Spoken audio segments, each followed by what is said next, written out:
Single performance by an actor. Benjamin Alves, magpakailanman, mister na walang misis, GMA 7. Martin Del Rosario, magpakailanman, almost a champion. Benenerio, The Amazing Arizala Story, GMA 7.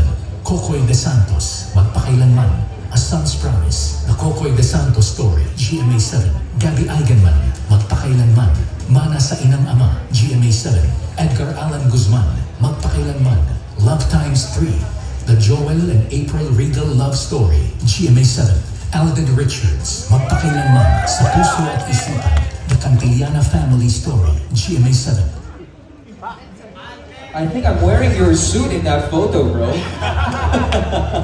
All right. And the star for Best Single Performance by an Actor goes to Mr. Alden Richards. Magpakailanman Sa Puso at Isipan, The Cantillana Family Story, GMA 7, and presenting the award is PMPC PRO Eric Borromeo with Honorable Mamay of Nunungan, Lanao del Norte.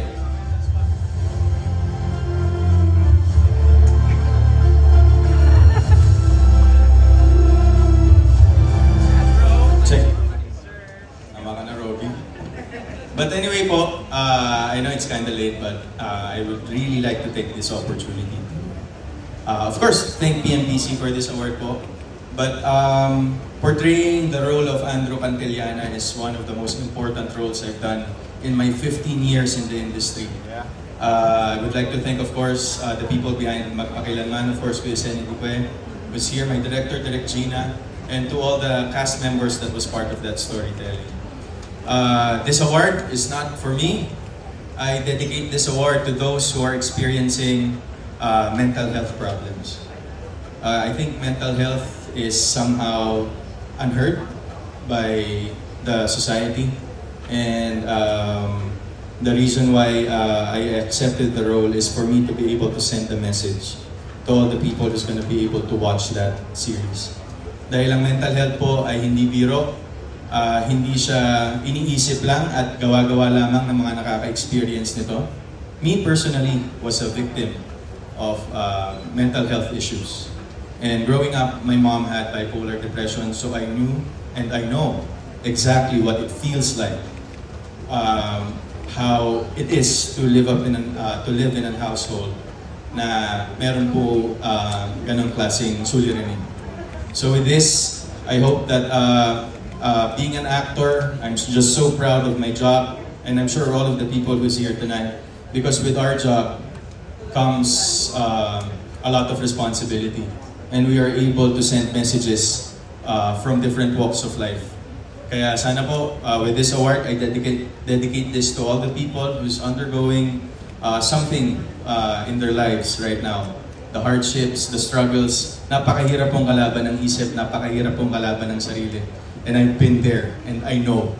So to everyone who's listening to this message, to everyone who has these kinds of problems right now, I hear you, we hear you, and we are here to support and help you the most we can.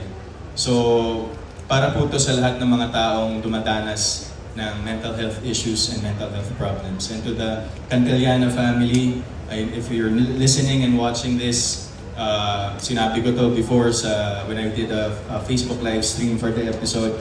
I'm here for you guys. I know how it feels like. And one way or another, malalagpasan din natin lahat ng to. So this is for you guys. This is for those people that's part of our society. And of course, Lord, thank you so much for making me an instrument to send messages and to be of help to the ones in need. Maraming salamat po sa PMPC and good evening. Congratulations, Alden. Congratulations. Thank you for that beautiful and heartfelt speech. Grabe, nakaka-inspire. And tama, let's all be kinder to each other.